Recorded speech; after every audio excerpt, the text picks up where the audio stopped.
नवीन पटनायक से पीएम मोदी की दोस्ती बीजेपी पर पड़ सकती है भारी। ओडिशा में बीजेटी के खिलाफ पीएम मोदी नहीं करेंगे प्रचार। ओडिशा में बीजेपी की रणनीति से हैरान विपक्ष। लोकसभा चुनाव बाद बीजेटी से गठबंधन कर सकती है बीजेपी।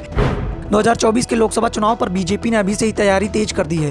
पार्टी की नज़र उन सभी राज्यों पर है जहां इस साल विधानसभा चुनाव होने हैं। खासतौर पर नवंबर दिसंबर में होने वाले विधानसभा चुनाव पर है। साथ ही लोकसभा चुनाव के साथ साथ जिन राज्यों में विधानसभा चुनाव होंगे उन पर भी बीजेपी ने अब नज़र तेज कर दी है। नवंबर दिसंबर में मध्य प्रदेश, छत्तीसगढ़, राजस्थान और तेलंगाना में विधानसभा चुनाव होंगे और हर राज्य में कांग्रेस और बीजेपी बेहद मजबूत दिखाई दे रही है।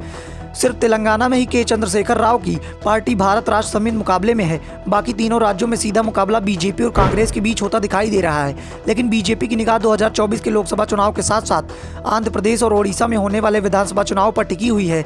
इन दोनों ही राज्यों में कांग्रेस बेहद कमजोर दिखाई दे रही है। आंध्र प्रदेश में तो कांग्रेस की ओर से टीडीपी और वाईएसआरसीपी की ओर से दोस्ती की भी कोशिश भी की गई थी, लेकिन ये दोनों ही दल कांग्रेस के साथ दोस्ती करने को तैयार दिखाई नहीं दे रहे। तो दूसरी ओर बीजेपी के साथ सहयोग करने को तैयार दिखाई दे रहे हैं। लेकिन बीजेपी ने अभी दोनों से ही समान दूरी बना रखी है। बीजेपी की रणनीति साफ है, जो भी दल 2024 का चुनाव जीतेगा जरूरत पड़ने पर उसी के साथ दोस्ती को आगे बढ़ाया जाएगा। लेकिन बीजेपी की ओडिशा रणनीति को लेकर सवाल उठ रहे हैं। एक और बीजेपी के अध्यक्ष जेपी नड्डा इस बात का ऐलान कर रहे हैं कि अब बीजू जनता दल मुक्त ओडिशा बनाया जाएगा। बीजेपी 2000 से ही ओडिशा में सत्ता में है और राज्य में बीजेपी का मुख्य विपक्षी दल भी बताया जा रहा है।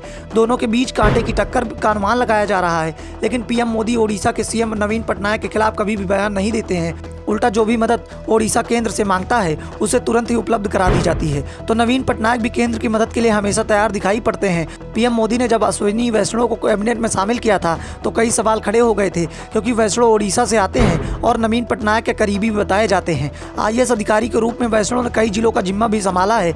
ऐसे में मोदी सरकार में उन्हें शामिल करने के बाद तीन भारी भरकम मंत्रालय सौंपने पर उन्हें सवाल खड़े हो गए थे, लेकिन इसका जवाब ओडिशा ने ही दे दिया था। बीजेपी की ताकत अभी ओडिशा में एक भी राज्यसभा सीट जीतने की नहीं दिखाई दे रही। उसके बावजूद वैष्णव ओडिशा से जीत कर आए हैं, क्योंकि उनके लिए जीत का रास्ता नवीन पटनायक ने तैयार किया है।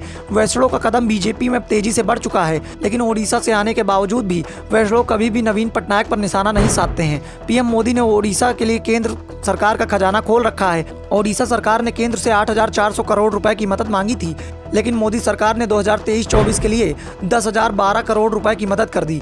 यानी राज्य सरकार ने केंद्र से जो भी मांगा था उसकी तुलना में 1,600 करोड़ रुपए उसे अधिक दे दिए गए। इसके साथ ही राज्य में 57 रेलवे स्टेशनों का आधुनिकीकरण किया जाएगा।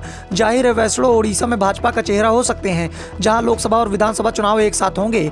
साथ ही चुनाव के बाद संभावनाओं को देखते हुए नवीन पटनायक को भी पीएम मोदी नाराज नहीं करना चाहते हैं। ओडिशा में लोकसभा की 21 सीटें हैं और यहाँ मुकाबला बीजेपी और बीजेपी के बीच दिखाई दे रहा है। ऐसे में अगर बीजेपी को 2024 के चुनाव में केंद्र में बीजेपी की जरूरत पड़ती है तो बीजेपी ने उसके लिए पहले से ही दरवाजे खोल रखे हैं। बीजेपी पहले भी बीजेपी के साथ गठबंधन कर चुकी है। अटल बिहारी वाजपेयी की सरकार में नवीन पटनायक कोयल मंत्री हुआ करते थे। 2000 में पहली बार नवीन पटनायक बीजेपी के सहयोग से ही ओडिशा के सीएम बने थे। 2004 तक लोकसभा और विधानसभा चुनाव तक ये गठबंधन बना रहा, लेकिन इसके बाद दोनों के रास्ते अलग अलग हो गए।